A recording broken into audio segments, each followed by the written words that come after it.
MT classes में आपका स्वागत है। आइए आज हम क्लास टेंथ के बच्चों के लिए हम बहुविकल्पी प्रश्न लाए हैं, और वो भी किसका, तो वो सारे बहुविकल्पी प्रश्न जो भी आए हैं वो सभी बोर्डेड प्रश्न हैं, यानी कि वो बोर्ड में कभी ना कभी पूछे गए प्रश्न हैं जो आपके एग्जाम के लिए बहुत ही इंपॉर्टेंट है। सो बिना समय को गवाए हुए मैं अब क्या करता हूँ कि सेशन को स्टार्ट करता हूँ। अगर मेरे चैनल पे आप पहली बार हैं तो चैनल को सब्सक्राइब कीजिएगा और दोस्तों में शेयर कीजिएगा, और कमेंट बॉक्स में ज़रूर बताइएगा कि मेरी क्लास आपको कैसी लगी।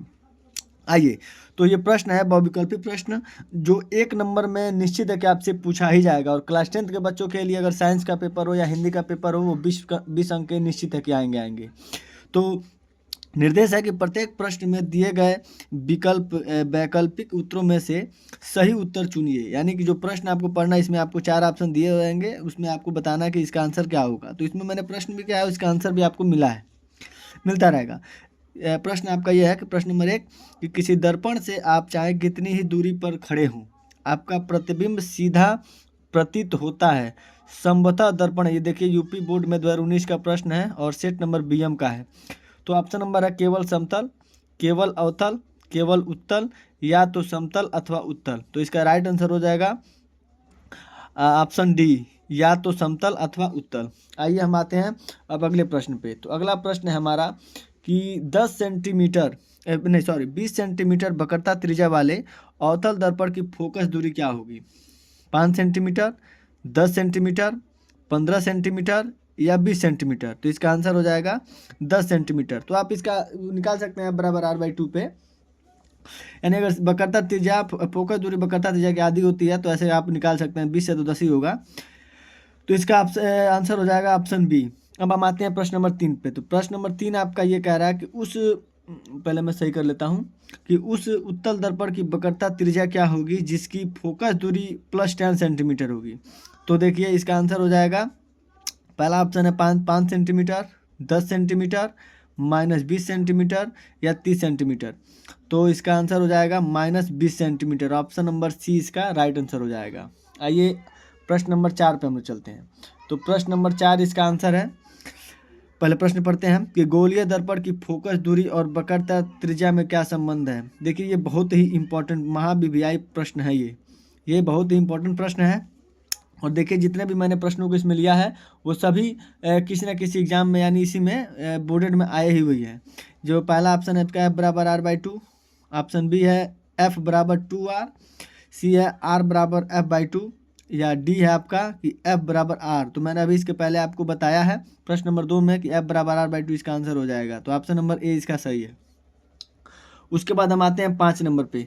तो 5 नंबर जो प्रश्न है हमारा ये कह रहा है कि किसी बिंब का अवतल दर्पण द्वारा बना प्रतिबिंब आभासी, सीधा तथा बिंब से बड़ा पाया गया वस्तु की स्थिति कहाँ होनी चाहिए? तो ऑप्शन नंबर ए मुख्य फोकस तथा वक्रता केंद्र के बीच, वक्रता केंद्र पर, वक्रता केंद्र से परे, दर्पण के ध्रुव तथा मुख्य फोकस के बीच। और इसका आंसर हो जाएगा डी, ऑप्शन नंबर डी इसका सही होगा कि दर्पण के ध्रुव तथा मुख्य फोकस के बीच। अगर आपको क्लास मेरी अच्छी लगती हो तो क्लास के सब्सक्राइब कीजिएगा ज़रूर और दोस्तों में ज़रूर शेयर कीजिएगा। अब आते हैं प्रश्न नंबर 6 पे। तो प्रश्न नंबर आपका 6 ये कह रहा है,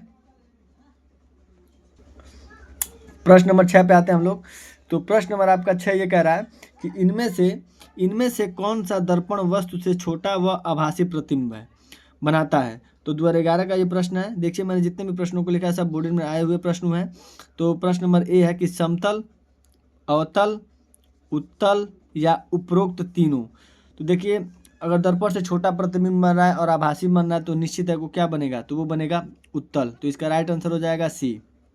अब हम आते हैं प्रश्न नंबर 7 पर, यानी 7 पर।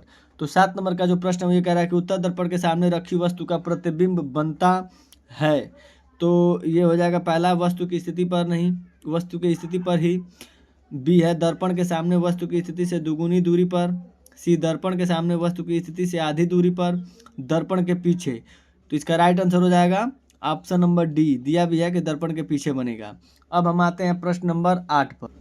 प्रश्न नंबर आपका 8 है कि एक अवतल दर्पण की फोकस दूरी 12 सेंटीमीटर है, दर्पण के उत्तल पृष्ठ की त्रिज्या क्या होगी? देखिए अगर फोकस दूरी अगर ये 12 सेंटीमीटर है तो अभी आपको पढ़ाया गया है कि F = r/2 होता है।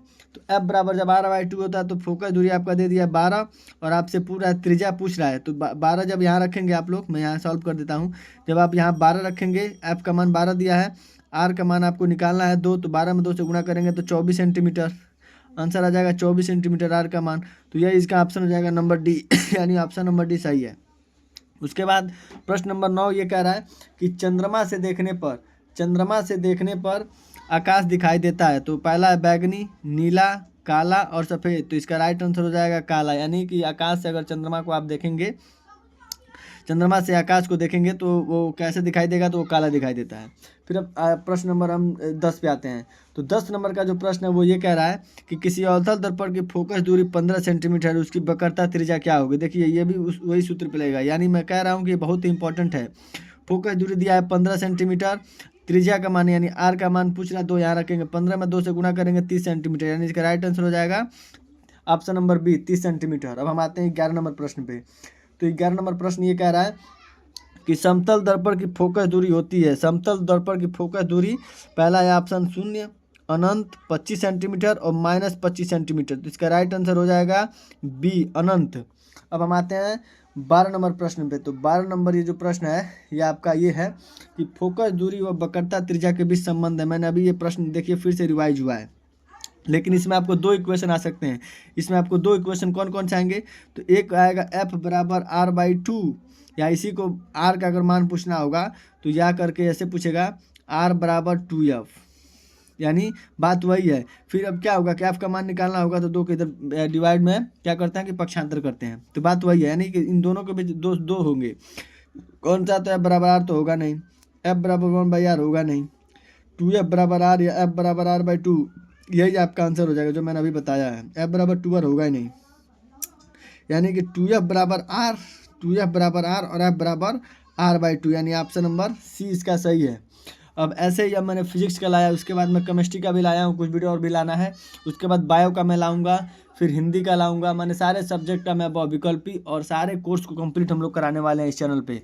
अगर आपको इस सारी क्लासों को जानना है, देखना है, तो मेरे चैनल को सब्सक्राइब कीजिए, जिससे कि सबसे पहला वीडियो आपके पास पहुँचे। उसके बाद एक अवतल दर्पण की वक्रता त्रिज्या 15 सेंटीमीटर, इसकी फोकस दूरी क्या होगी, इसको भी वैसे ही करेंगे। जब वक्रता त्रिज्या दिया कितना, तो वक्रता त्रिज्या यानी एफ बराबर r/2 होता है। तो एफ का आर का मान, वक्रता त्रिज्या यानी आर का मान दिया है 15, एफ का मान पूछ रहा है तो 2 से भाग देंगे। जब 2 से भाग देंगे तो 15 को जब 2 से काटेंगे तो कितना आएगा 7.5। अब ये क्या है, अवतल दर्पण है, तो अवतल दर्पण ऋणात्मक आता है, फोकस दूरी धनात्मक आता है, तो ये हो जाएगा ऑप्शन नंबर बी, यानी कि बी इसका राइट आंसर हो जाएगा। अब हम आते हैं प्रश्न नंबर 14। प्रश्न नंबर अब हम लोग 14 पे आ चुके हैं, जिसका प्रश्न नंबर है 14। अब देखिए उसको मैं पढ़ रहा हूँ कि समतल दर्पण के सामने एक वस्तु दर्पण से 10 सेंटीमीटर की दूरी पर रखी गई है। दर्पण से प्रतिबिंब की दूरी होगी। अब देखिए इसका राइट आंसर हो जाएगा 10 सेंटीमीटर। या ब्रो आप पढ़े होंगे 1 बराबर F by 1/f equal to 1/b plus 1/u का सूत्र इस पर लगेगा और इस पर रखेंगे तो आप लोग इसका आंसर आ जाएगा। उसके बाद हम प्रश्न नंबर 15 पे आते हैं। तो 15 नंबर का जो प्रश्न है वो ये है कि उत्तल दर्पण से प्रतिबिंब सदैव बनता है। देखिए उत्तल दर्पण से प्रश्न और अवतल दर्पण से प्रश्न, इस पे तो निश्चित है कि आपसे पूछेगा ही पूछेगा। और ये जरूर पूछेगा कि अगर अवतल दर्पण पे अगर कोई प्रतिबिंब अगर बन रहा है तो वो उसको कहाँ रखा जाएगा या स्थिति बता देगा। तो इन सारे चीज़ों को आप क्या कीजिएगा कि जरूर देख लीजिएगा, ये बहुत ही इंपॉर्टेंट है। इस पे तो निश्चित है कि आएगा ही आएगा प्रश्न। तो पहला ऑप्शन है वक्रता केंद्र तथा फोकस के बीच, वक्रता केंद्र तथा अनंतता के बीच, ध्रुव व फोकस के बीच, कहीं भी बन सकता है। तो वक्रता केंद्र तथा अनंत के बीच, यानी देखिए ये इसका आंसर हो जाएगा, नहीं वक्रता केंद्र तथा फोकस के बीच, तो इसका राइट आंसर हो जाएगा ऑप्शन नंबर ए, यानी ये तीनों ऑप्शन आपके गलत हो जाएंगे। अब मैं आता हूँ प्रश्न नंबर 16। प्रश्न नंबर 16 हम लोग के सामने आ चुका है। तो प्रश्न नंबर 16 ये कह रहा है कि श्वेत प्रकाश जब प्रिज्म से गुजरता है तो सर्वाधिक विचलन होता है। पहला लाल रंग का, बैगनी रंग का, पीले रंग का या हरे रंग का। तो इसका राइट आंसर हो जाएगा बैगनी रंग का। बैगनी रंग का जो विचलन है वो सर्वाधिक होता है, प्रिज्म से गुजरता है तो प्रकाश। फिर प्रश्न नंबर 17 ये है कि श्वेत प्रकाश के सात रंगों में से किसकी आवृत्ति अधिकतम होती है, फ्रीक्वेंसी किसकी सबसे अधिक होती है। देखिए तो इसकी भी बैगनी रंग की होती है। तो लाल रंग, बैगनी रंग, हरा रंग, पीला रंग, तो इसमें राइट आंसर हो जाएगा बी यानी बैगनी रंग का। उसके बाद प्रश्न नंबर हम 18 पे आते हैं। यह आपका न्यूमेरिकल है वायु में प्रकाश की चाल इतनी है, जबकि एक पदार्थ में इसकी चाल इतनी है, तो पदार्थ का अपवर्तनांक ज्ञात करना है। तो देखिए ये अपवर्तनांक का सूत्र आप लोग को पता होगा, तो आपको निकाल लेंगे, क्योंकि देखिए ये 3 पे घात 10 3 × 10⁸ है और 1.5 × 10⁻, है, तो इसमें भाग दिया और इसका राइट आंसर कितना आ जाएगा, तो इसका आंसर हो जाएगा 2। और जब आप लोग लाइट पढ़े होंगे तो इसमें आपका जो भी सर होंगे पढ़ाए होंगे तो वे इसका सूत्र जरूर बताए होंगे आप लोग का। उसके बाद से प्रश्न नंबर 19 पे हम आते हैं। तो प्रश्न नंबर 19 जो ये कह रहा है कि आकाश का रंग नीला दिखाई देता है। ये बहुत ही इंपॉर्टेंट प्रश्न है, ये कई बार एग्जामों में कॉम्पिटिशनों में भी पूछता है। तो आकाश का रंग नीला क्यों दिखाई देता है? तो पहला, प्रकाश के परावर्तन के कारण, प्रकाश के अपवर्तन के कारण, प्रकाश के प्रकीर्णन के कारण, पूर्णांतरिक परावर्तन। तो सबको पता ही होगा कि प्रकाश के प्रकीर्णन के कारण ही आकाश का जो रंग है वो नीला दिखाई देता है।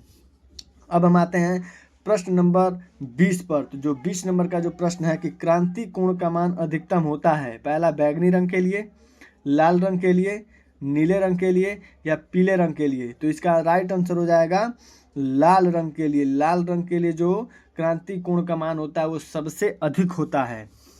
उसके बाद हम आते हैं 21 नंबर प्रश्न को। 21 नंबर प्रश्न पे आते हैं। मैं 25 प्रश्नों को कराऊंगा इसमें। श्वेत प्रकाश के स्पेक्ट्रम में बैगनी से लाल रंग की ओर जाने पर घटती जाती है।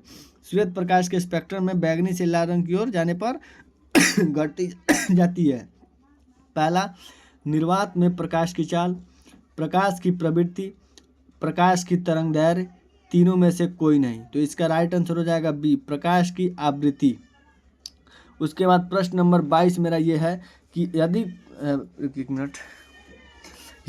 कोई वस्तु एक उत्तल लेंस के सामने 2f दूरी पर रखी है तो लेंस से उसके प्रतिबिंब की दूरी होगी। जब 2f दूरी पर रखी होगी तो वो 2f पे ही बनेगी। तो इसका हो जाएगा right answer B, option number B सही है। उसके बाद प्रश्न नंबर 23 ये है कि एक उत्तल लेंस की क्षमता 2 डायोप्टर है, इसकी फोकस दूरी क्या होगी। देखिए ये भी बहुत इंपॉर्टेंट प्रश्न है। जो P = 1/f होता है, तो जिसमें ये जो डायोप्टर होता है, डायोप्टर की क्षमता किस में नापते हैं जी? ये आप मुझको लेंस की जो क्षमता होती है वो डायोप्टर में ही नापा जाता है। तो देखिए इसका राइट आंसर हो जाएगा 50 सेंटीमीटर। उसके बाद हम आते हैं प्रश्न नंबर 24। उसके बाद से इसका 24 नंबर प्रश्न है कि एक लेंस की फोकस दूरी 20 सेंटीमीटर है, इसकी क्षमता ज्ञात की। देखिए लेंस की फोकस दूरी पूछ रहा है, लेंस की क्षमता पूछ रहा है, तो ये डायोप्टर में आंसर आएगा, क्योंकि लेंस की क्षमता का जो मात्रक होता है वो डायोप्टर होता है। तो डायोप्टर जब होता है तो डायोप्टर में आएगा ही। अब फोकस दूरी पूछ रहा है तो 1 = क्या होता है? P = 1/f होता है। तो फोकस दूरी दे दिया, ये 100 सेंटीमीटर में होता है। तो अब किसकी क्षमता पूछ रहा है? तो 20 सेंटीमीटर दिया, तो इसका मान 5 हो जाएगा, यानी -5 डायोप्टर हो जाएगा। उसके बाद से 25 नंबर जो प्रश्न है वो ये कह रहा है कि किसी उत्तल लेंस की फोकस दूरी 2 मीटर है, लेंस की क्षमता ज्ञात कीजिए। फिर उसको भी हम कैसे निकाल लेंगे? उसी तरह निकाल लेंगे। फोकस उत्तल लेंस का पूछा है तो उसका भी सूत्र आप लोग को पता होगा, तो ये इसका हो जाएगा राइट आंसर +0.5D। अगर आपको नहीं पता होगा तो आप जरूर कमेंट बॉक्स में बताएंगे, फिर मैं उस पर वीडियो पे जितने न्यूमेरिकल होंगे उन सारे पे मैं वीडियो लेकर आऊँगा और सारे प्रश्नों को मैं करा दूँगा।